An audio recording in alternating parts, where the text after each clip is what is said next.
بسم اللہ الرحمن الرحیم بسم اللہ الرحمن الرحیم صلی اللہ علیہ صلی اللہ علیہ آلہ وسلم وآلہ وسلم والحمد والحمد والثناء والثناء باللسان باللسان علی الجمیل الاختیاری علی الجمیل الاختیاری نعمتا کانا نعمتا کان او غیرہا او غیرہا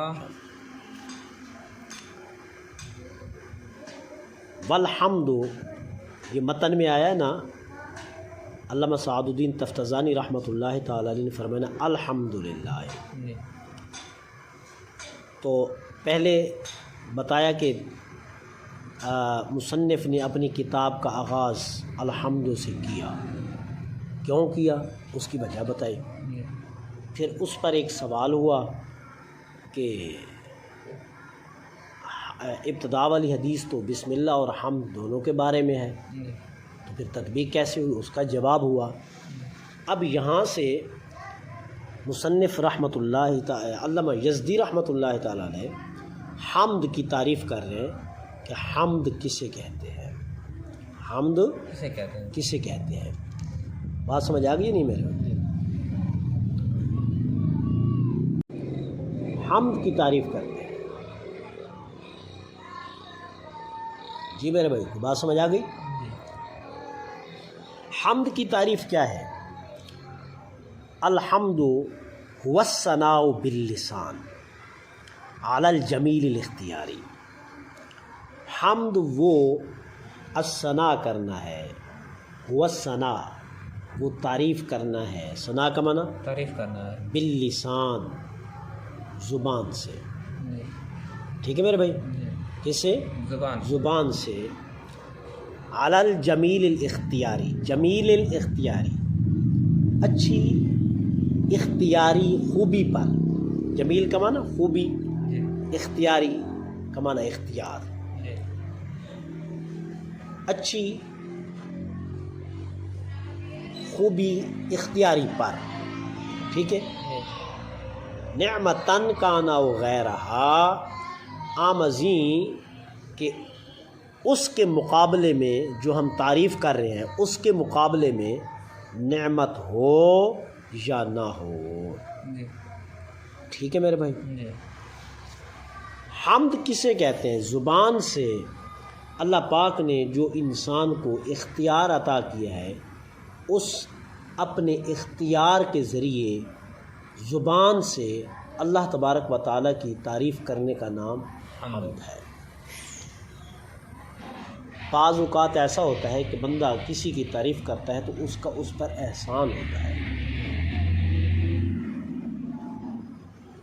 اس پر اس کا احسان ہوتا ہے. جیسے آپ اپنے والد کی تعریف کرو اس وجہ سے کہ یار میرے ماں باپ کے مجھ پر بہت سارے احسانات ہیں، یا آپ تعریف کرو استاذ کی کہ یار استاذ کے بہت سارے میرے اوپر احسانات ہوتے ہیں. علی ھذا القیاس، کبھی انسان کسی کی تعریف کرتا ہے اس وجہ سے کہ اس محسن کے اس پر کیا ہوتے ہیں؟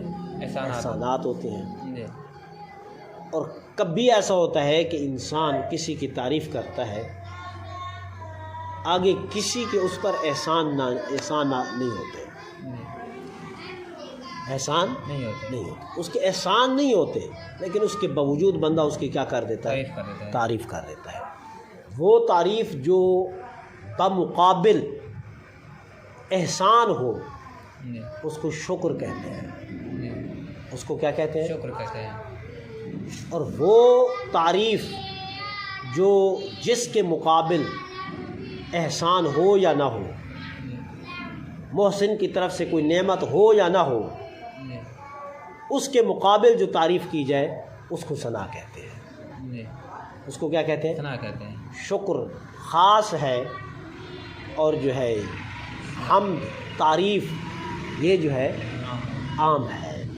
بات سمجھ آ گئی نہیں؟ شکر میں جو تعریف کی جاتی ہے وہ بمقابل نعمت ہوتی ہے، اور حمد میں جو ثنا کی جاتی ہے وہ بمقابل نعمت ہو یا نہ ہو تعریف کر دی جاتی ہے. بات سمجھ آ گئی یا نہیں ہے؟ جی تو اس اعتبار سے حمد عام ہوئی حمد باللسان، حمد عام ہوئی اور شکر جو ہے وہ کیا ہوا؟ خاص ہوا۔ خاص ہوا۔ شکر میں تعریف صرف اسی وقت ہوتی ہے جب سامنے والے نے کوئی اس پر انعام کیا ہو، جی اس نے اس کو کوئی نعمت دی ہو، تب شکر کیا جاتا ہے۔ جی اور حمد کے اندر جو ہے سامنے والے نے احسان کیا ہو یا نہ کیا ہو، بمقابل کوئی نعمت ہو یا نہ ہو، بس تعریف کر دیں، اس کو کیا کہتے ہیں؟ حمد کہتے ہیں۔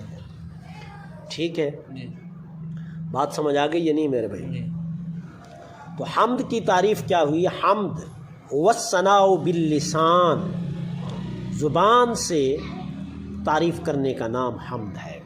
اس پر بہت طویل کلام ہے جس کو میں بالکل شارٹ کٹ کر رہا ہوں۔ جی اب یہاں فرمایا کہ حمد کسی کہتے ہیں؟ والثناء باللسان، زبان سے تعریف کرنے کا نام حمد ہے، جبکہ کائنات کی ہر چیز ما سوا شیطان جن، ما سوا شیطان انسان کے، کائنات کی ہر چیز اللہ کی تعریف کرتی ہے، خواہ وہ ذی روح ہو یا غیر ذی روح ہو۔ جی چاند، ستارے، سورج، جمادات، نباتات، جانور، انسان، جن، سب اللہ کی تعریف کرتے ہیں۔ تو یہاں اس تعریف کے اندر جو ہے فرمایا باللسان، اس سے باللسان سے ظاہر ہوتا ہے کہ اللہ کی تعریف صرف وہی چیز کرتی ہے جس کی زبان ہو۔ تو اب جس کی زبان نہیں ہے وہ اللہ کی تعریف نہیں کرتی ہے۔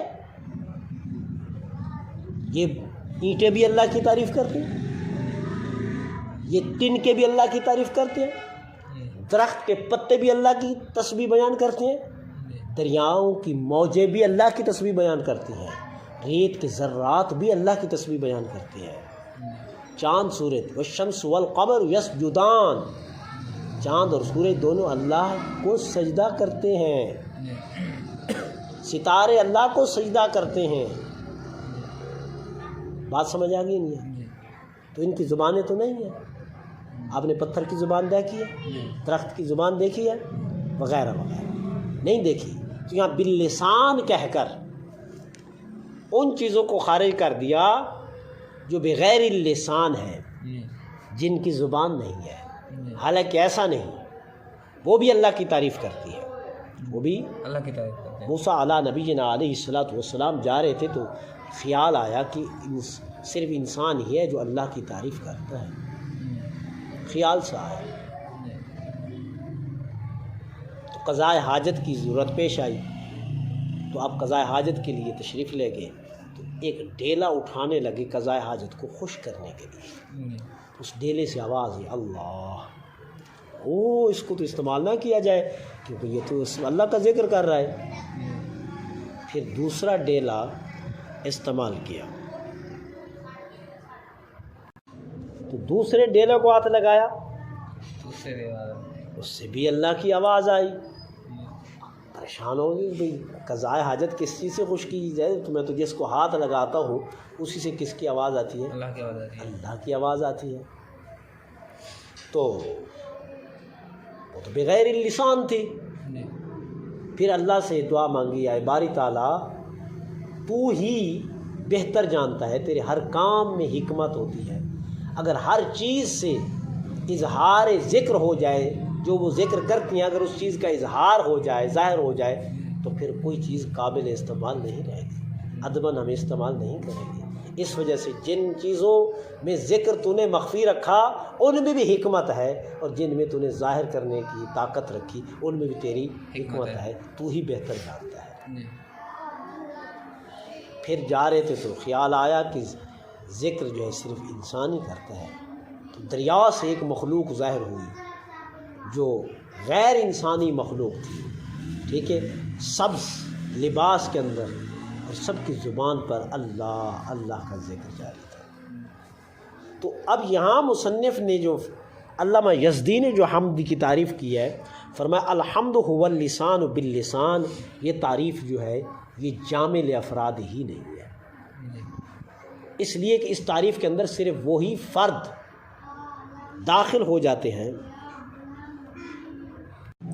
تو مصنف نے باللسان کہہ کر ان افراد کو خارج کر دیا جو بغیر اللسان ہے. جی کیا ہے؟ بغیر لسان. غیر اللسان ہے.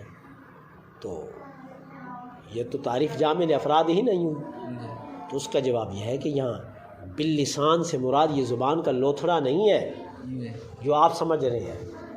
اس باللسان سے مراد ہر وہ چیز جو ذکر کی صلاحیت رکھتی ہے، ذکر کی صلاحیت اس سے جو ذکر کا جائز ذکر کا صدور ہوتا ہے، جہاں سے وہ ذکر کرتی ہے، اس سے وہ مراد ہے. عام ازیں کہ وہ انسان کی شکل میں ہو، غیر انسان کی شکل میں ہو، ذی روح کی شکل میں ہو یا غیر ذی روح کی شکل میں ہو، ٹھیک ہے، جس صورت میں بھی ہو، جس چیز سے ذکر کا صدور ہوگا اس لسان سے وہ مراد جائز ذکر مراد ہے. جی بات سمجھ آ گئی جی. یا نہیں گئی؟ جی اب یہ اللسان کا ذکر کیونکہ یہ عرف عام میں بولا جاتا ہے، جی المعروف طریقے سے بولا جاتا ہے، جی. اس وجہ سے المعروف طریقے کا اعتبار کرتے ہوئے باللسان کہہ دیا میرے بھائی.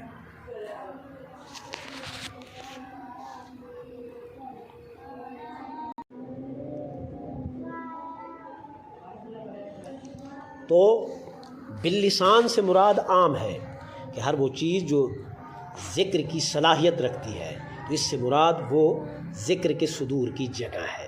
لسان سے مراد ذکر کے صدور کی جگہ ہے میرے بھائی.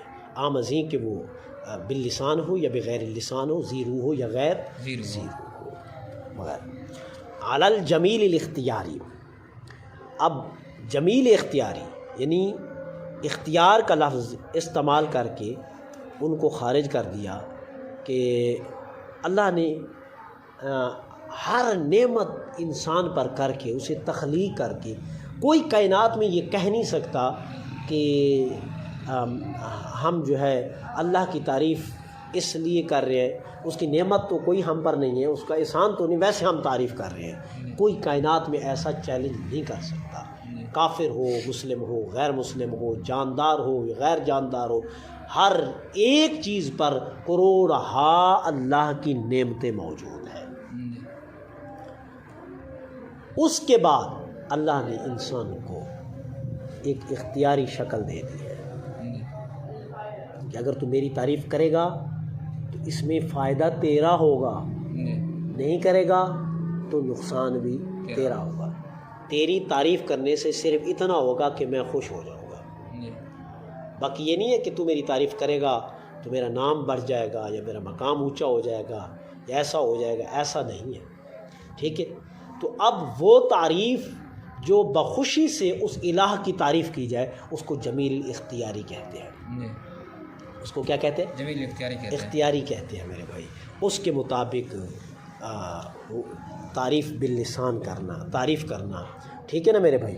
عام ازیں کہ اس تعریف کے مقابلے میں نعمت کوئی ہو یا نہ ہو، بس تعریف کر لینا. اس چیز کا نام کیا ہے میرے بھائی؟ حمد ہے. اس چیز کا نام کیا ہے میرے بھائی؟ حمد ہے. شکر اور چیز ہے، فعل ينبع عن تعظیم المنعم لکونہ منعما سواء کان باللسان او بالجنان او بالارکان. ٹھیک ہے، شکر اور چیز ہے. شکر تو وہ منعم کی تعظیم کرنا، منعم کی تعظیم کرنا، تعریف کرنا کہ نعمت اس کے مقابل ہو. عام ازیں کہ وہ شکر جو کر رہا ہے زبان سے کر رہا ہے یا دل سے کر رہا ہے یا اعضاء سے کر رہا ہے. کوئی بات سمجھ آ گئی یا نہیں میرے بھائی؟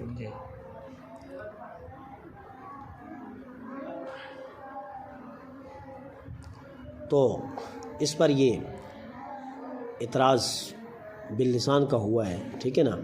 یہاں شارح نے بھی اس کا جواب دیا، فرمایا کہ بھائی مسبوق کی دو قسمیں ہوتی ہیں.